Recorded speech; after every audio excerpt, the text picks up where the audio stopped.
Tin here from K-On. We're in the workshop again. We're going to have a talk about something that's been in the works for a while. Highly requested recovery points for Prado 150 and FJ. Now we're going to have a look at why these are a little bit different to the other options on the market and how we went about designing this.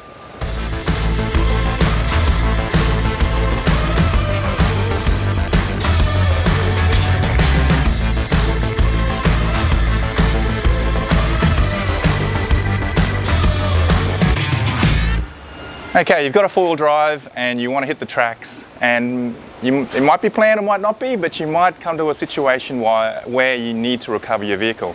Now you need a good attachment point to attach any sort of recovery gear. People talk about tie-down points as attachment points. Now they're not really designed for the forces that you'll see in a recovery. They're designed to hold your car down during transport. So more of a vertical load, much lower forces sort of accounted for. Now the ones on the Prado are pretty good, but not designed for recoveries.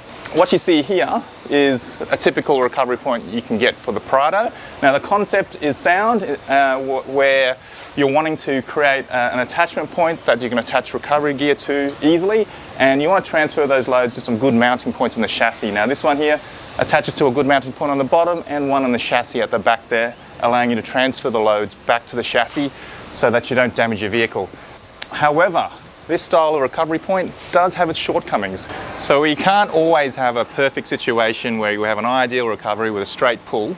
And what might happen is what you can see here. So this customer here was recovered in some soft sand on a slight angle, and unfortunately we've got this happen to his vehicle. Now the recovery point's bent, we got some damage to the chassis as well. We don't know the circumstances around this, whether or not they were in a hurry or whether they had a bridle, because ideally you'd probably want to use a bridle in this situation so that you can minimize that side angle load. So what we're going to do with this today is we're going to remove this bent recovery point, repair this chassis and install some K-On recovery points. Sometimes it's hard to actually fathom the forces that are involved in a recovery. Now that's 12mm plate, and have a look at what's happened to that recovery point in one recovery.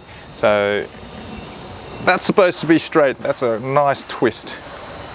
So the options for recovery points for the Prado are fairly limited, but essentially what we're trying to do is we're trying to make sure that when we attach a recovery system or a recovery gear to our vehicle, we're transferring those loads through to where the vehicle is stuck, which is usually your tyre or your belly. So you want to make sure that when you attach something here, the loads are transferred through nicely and evenly through the chassis so you don't cause any damage. So to address that issue, we went to a lot of effort to attach to this point down the bottom. Now, it's a factory toe point, but the way it's been welded to the chassis and the way we've attached to this toe point means that it makes a really robust attachment point down the bottom, and because it's on a different plane to the other attachment points, it just works as a really good way of transferring the load. Now, we use a clamping puck that's contoured to the shape of the toe point to attach to the recovery point. We use an M12 grade 10.9 bolt, so we've got some really good clamping force there. And then what that does is it allows us to mount the recovery point horizontally. So to attach to this toe point, it's quite difficult because it's on a bit of a funny angle. We 3D scanned this, took it into the CAD and looked at what we could do to make it economical to manufacture while being also really functional. So this shows the progression of how we got from an idea to the final product. Now, we love 3D printing, allows us to change our designs, do test fits and tweak really quickly. So this was one of the first prints. We sort of progressed, took some material out of the sidearms, just made sure the fitment was right, added the extra mounting point on the back, and this was pretty close to what we thought was good. And from there, we put in the effort of actually making a prototype.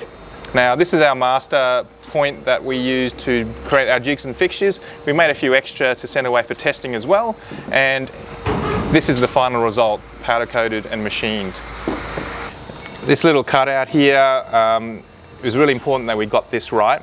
The 3D printed prototypes helped us tweak that, but the 3D machining and the CNC machining allowed us to actually create this profile, and both on the puck and in the recovery point. Now, the other thing we needed to consider was compatibility with no bull bar, bull bars, nudge bars, all those sort of variations that are out there for the Prado. So the design takes that into account. We've got some clearances here to clear the most popular bull bars, for example, your TJMs, your ARBs, and we've made sure that we don't have too much in the way here to make sure we clear features on the vehicle as well. So we've also had to think about how to install these recovery points. We want to make it nice and easy. So one of the things you'll notice is when you get the kit, we supply a nut on a wire, but it's actually a laser cut wire with some notches to help you bend it in the right spot, and it's also easier to hold than a bit of wire. And that goes up inside the chassis. We've allowed mounting points for the FJ, which is the forward hole, and the Prado, which is the rearmost hole. You'll also notice that to accommodate the different bull bars, because we're attaching to this toe point, we have to make sure that the side arms sit in the same spot, whether you've got a bull bar or no bull bar, and whether you've got a side arm or side plate there or no side plate. So we've got these spaces here that accommodate that position. And there is a little bit of float and variation in these toe points, and we went to a fair bit of trouble test fitting multiple vehicles to get that in the spot that makes it easiest to attach to as many vehicles as possible. Like everything else we make here, these are all made in Australia. 20mm steel plate for the main part of the recovery point and 12mm side plates to attach to the chassis.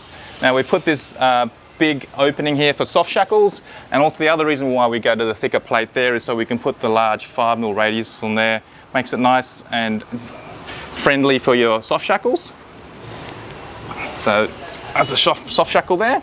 Now if you don't have soft shackles and you've just got the traditional 4.5 ton, 4.75 ton hard shackles, you can also use those. We've made sure that the radius is inside the opening match up with your hard shackles, so you can use your hard shackles as well if you're in a pinch. We've rated these at 5 ton working load limit. Now that matches really well with your hard shackles. These have been tested. We'd recommend running 2 recovery points, and where possible using a bridle. If not, the fact that we've got that extra attachment point gives you some peace of mind and extra bit of confidence if you have that recovery that's on a bit of an angle. Now these have been finished off in a powder coat. We've got 2 colours. This is the Aramac Grey for those who like a more discreet look, and we've also got the Tanami Red, which is closer to a more traditional red recovery point. So that's how we brought this recovery point to the market and how it's turned out to look the way it looks. We're really happy with this really unique mounting system. It's worked out really well, allowed us to put the features into that recovery point that we wanted to see for the Prado and FJ. The 3D scanning, 3D prototyping made a massive difference and made it possible really to come up with this product. If you want to know how to install them, we've got another video, check that out. Pretty easy to do. So that's our recovery point for the Prado 150.